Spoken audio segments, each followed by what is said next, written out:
भगवान का अवतार किस कारण हुआ, भगवान किस लिए जन्म लिए, किस लिए अवतार लिया प्रभु ने, उसका सिर्फ एक ही कारण है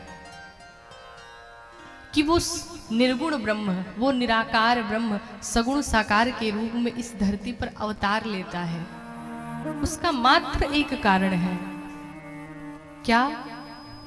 कि भगत प्रेम बस सगुणा सोई।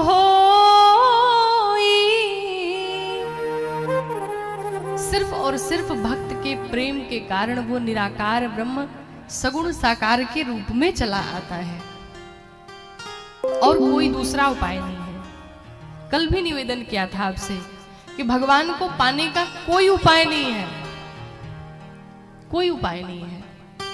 आप बहुत ज्यादा बलवान है, उससे भगवान को कोई मतलब नहीं। आप बहुत ज्ञानी हैं, आपके पास बहुत बुद्धि है, बहुत विवेक है, बहुत धनवान है, कोई मतलब नहीं। भगवान सिर्फ भाव के भूखे होते हैं। सब लोग सोचते हैं कि किसी किसी के घर अगर लड्डू गोपाल होंगे तो आप सोचते होंगे उन्हें हम क्या भोग लगाएं, कहां से बढ़िया बढ़िया भोग ला करके लगाएं। भगवान ये नहीं कहते कि बहुत अच्छे अच्छे मिष्ठान ला करके आप भोग लगाएं, मेवे ला करके भोग लगाएं, ऐसा बिल्कुल नहीं है। आप तो बस इतना करें कि आप जो खाते हैं, आप जो पाते हैं घर में, वही भगवान को भोग लगाइए। आप अगर सूखी रोटी खाते हैं तो वही भगवान को पहले भोग लगा के और फिर पाइए। भोजन ना करिए, भोजन प्रसाद करिए, भोजन को प्रसाद के रूप में पाइए। ये आदत बनाइए, ये नियम बनाइए।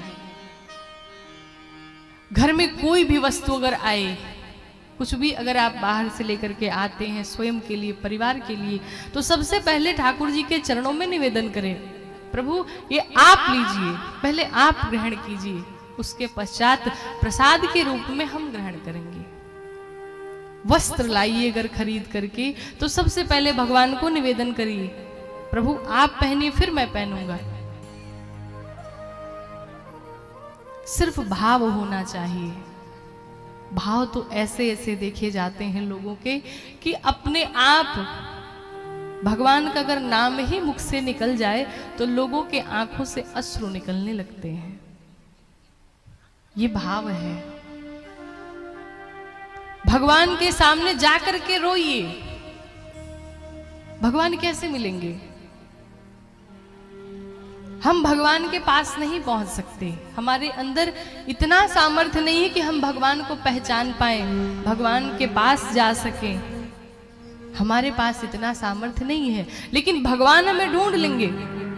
अगर हम भगवान को पाना चाहें तो भगवान तो हमें पहचान सकते, भगवान तो हमें ढूंढ सकते हैं। देखिए, जिस प्रकार से एक माँ अपने छोटे से बच्चे को लेकर के बेड पर सोई होती है और रात्रि में अगर वो बालक जग जाए, उसकी नींद खुल जाए और वो बालक अपनी माँ से दूर होकर के बरबस से अगर नीचे गिर आता है तो नीचे तो वो चला आता है, लेकिन फिर सोचने लगता है कि मैं चढ़ कैसे पाऊंगा, कैसे अपनी माँ के पास जाऊं, क्या करूं, मैं चल नहीं पाऊंगा। तो फिर वो बच्चा रोना शुरू करता है। क्या करता है? रोना शुरू करता है। और जब रोने लगता है तो माँ की नींद खुलती है, देखती है कि हमारा बच्चा भूमि पर पड़ा हुआ है। माँ उसे तुरंत अपने उठा करके अपने गोद में ले लेती है, अपना प्यार दुलार देती है। उसी प्रकार से हम भक्त भी हैं। भगवान के सामने जाकर के रोना है, प्रभु आप मुझे अपना लो, आपकी शरण में हूं, बहुत बुरा हूं, बहुत अंदर छल कपट भरे हुए हैं, लेकिन अपना लो मुझे। भगवान हमारी पुकार क्यों नहीं सुनेंगे? लेकिन अब ऐसा नहीं, रोने के भी बहुत सारे आजकल लोग उपाय लगा लेते हैं। आंसू निकालने वाले भी आजकल मार्केट में बहुत बिक रहे हैं। लगा लीजिए, लोग झूठ मूठ में रोना शुरू कर देते हैं। उस रोने से भगवान नहीं मिलेंगे, ऐसा इस कंफ्यूजन को आप दूर कर लीजिएगा। वो भाव के आंसू आए,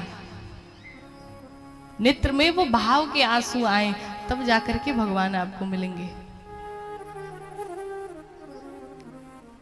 भगवान को अपना बनाइए और भगवान को अपना बना करके सब कुछ उनके चरणों में ही समर्पित कर दीजिए। प्रभु जैसे भी हैं हम आपके हैं। और प्रभु से कहिए सरकार जो भी आप हमारे हैं इस दास पर कृपा बनाए रखिए, अनजाने में जो भी भूल चूक हो उसे क्षमा करें। प्रभु अपनी कृपा सदैव बनाए रखिए और कहिए